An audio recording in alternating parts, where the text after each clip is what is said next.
Hey everybody, Brian Shannon here from alphatrends.net. It's Friday, the 6th of May, 2016. Let's take a look at the action here. We had the equities losing a little bit of ground this week. Obviously, the bigger loser, down close to 5%, was the biotechs. Oil pulled back a little bit, and everything else just kind of bled off a little bit from there. But the S&P was only down 0.3%, and when we take a look at the action here on the chart, we touched in an important area, technical level, which is that rising 50-day moving average. I've been looking for a test of that 50-day moving average since last week when we got below this 5-day moving average. That is, we made a series of lower highs and lower lows below it. Now it looks like the market is trying to recover at that 50-day moving average. The longer-term trend is still higher with a rising 50-day moving average, and you look at these pullbacks and don't expect them to last very long. So what we have right now, maybe we pull back a little bit further and stabilize in this area. But so far, it's impressive that the buyers seem to be showing up in this area. We have a little bit of resistance here at about the 206-ish level. And if we can get back to a pattern of higher highs and higher lows above this 5-day moving average, then we will continue to look for further upside as the longer term trend is still higher. Now we've got that downtrend line there. I think the ideal scenario would be for some weakness early in the week next week and then to kind of come up. And if you look at it from that perspective, you could see this as right here as a left shoulder. This is a head and a right shoulder. All that really means is that we're going from a pattern potentially of lower highs and lower lows to a pattern of higher highs and higher lows if it were to pull back and break that neckline at 206. So we're still in a healthy environment for equities overall in the S&P 500, and I think that early next week we look for further stabilization and then continued upside. I would be concerned if it were to get below really probably around in this area here. If that were to happen, then I think you've got to be more defensive. As we know, the 50-day moving average doesn't always hold in the Nasdaq. We can see that as this is why we look at it only as an area of interest, not a level to buy, and we look at the shorter term time frame to see if the buyers are in there. Let me talk about what I have drawn in on this chart right now. From the low that we saw in February to the high we saw just a month ago, this market has retraced 38.2%. That's this line right in here. And we also have this purple line, which is the year-to-date volume-weighted average price. So I think that the NASDAQ is probably pretty close to done going down for now as well, if this is just a pullback. And we have this prior resistance, which held as brief support in here and seems to be an area of interest now with that volume-weighted average price year-to-date in here as well. So let's clear that all off and take a look at the intermediate term time frame, looking at 15-minute candles here.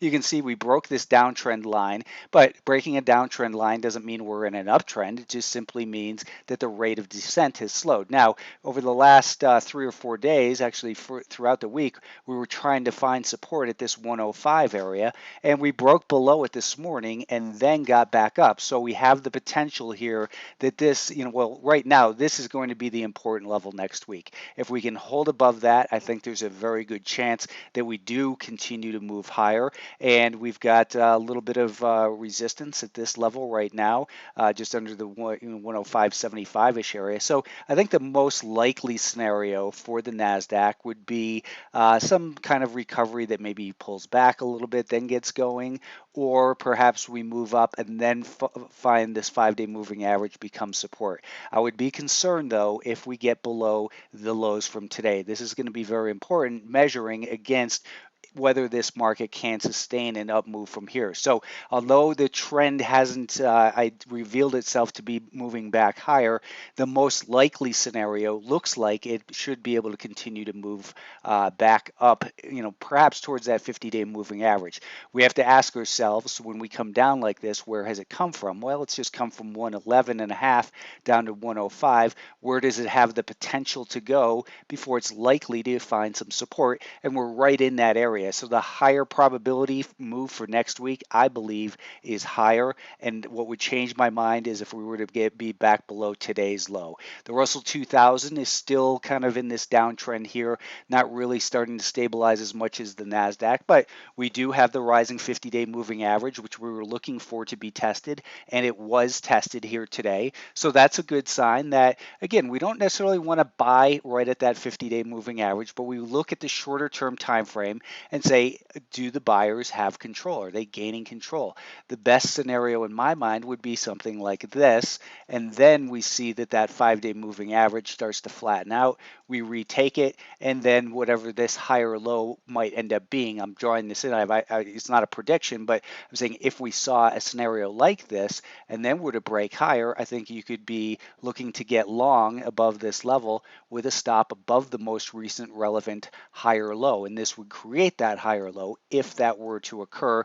But I think that, just based on it coming down to the 50-day moving average, that seems like the most likely scenario for the Russell 2000. You could say, well, wouldn't it have made sense to buy at the 50-day moving average? Well, you might have asked that for the NASDAQ back here. And again, I will say that's where we look for evidence of support, and then we look at the shorter term timeframes to see that the buyers are gaining control. This is the scenario which I just outlined in the NASDAQ, in the Russell rather, that if we were to pull back and then rally up and that 5-day moving average were to flatten out, then we would be looking at it as, okay, now we can get long. The semiconductors, again, this has been a weaker group. We've seen that the lower highs and lower lows below a declining 5-day moving average. We still have that pattern, in fact. And when we take a look at Fibonacci here and say, from the low that it's seen this year to this year's high just last month, we've come down 38.2% in this market as well, to find that we are starting to try to stabilize in here. We don't have evidence that the buyers are back in control, but this general area, I don't think that we should be heading much lower than about this area. But again, it's not time to buy yet.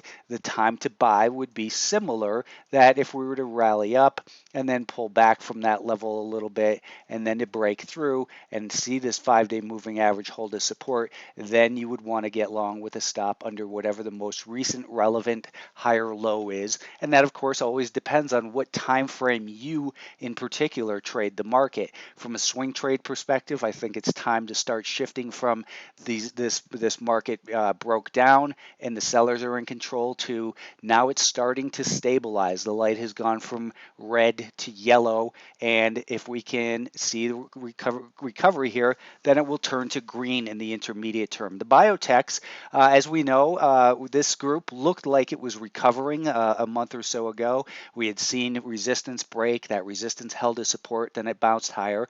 And then over here, we had warned that from a failed move could come a fast move lower.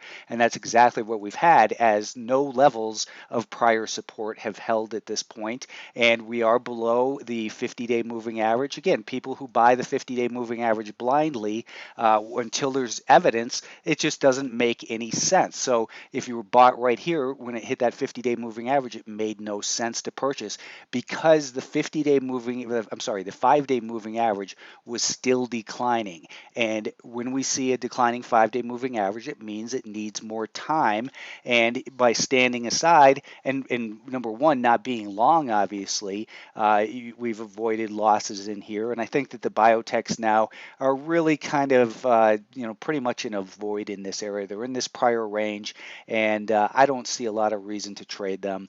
Apple, same thing. Continued weakness, that shouldn't be a surprise. We saw this stock come up to its declining 5-day moving average. Now in here we have the possibility, I'm not bullish on Apple at all, but we have the possibility that maybe this is a failed little breakdown in here, and it's possible that we could see something like this occur. We get back above that 5-day moving average and then make a little bit more vigorous bounce. But right now it's still a broken stock. It's in a downtrend. It's guilty multi-tool proven, innocent, no reason to be long if you have a time frame that is one of a trader. The bonds, as we noted, did find support down here. They're still rallying up, and looking at it now, this looks like a potential area where sellers might come back into this market. So if you're long in bonds, I would say that you want to tighten up your stops at this point and just be aware that nothing trends in one direction forever. But we had a nice support where it was supposed to be found at prior resistance. We're getting a bounce, and we're at this coming up to this trend line that may end up being resistance. I wanted to talk about Tesla for a moment too, because Tesla, obviously everyone watches, and they get a lot of news and that sort of thing. It had this spectacular run, and then from the lows in February to the recent highs, we pulled back a little bit deeper than 38.2%, which is again just another level to watch. I had pointed out a couple days ago that we wanted to keep an eye on the year-to-date volume weighted average price, and that's this purple line right here. Well, it's starting to show a little bit of signs of stability in this area,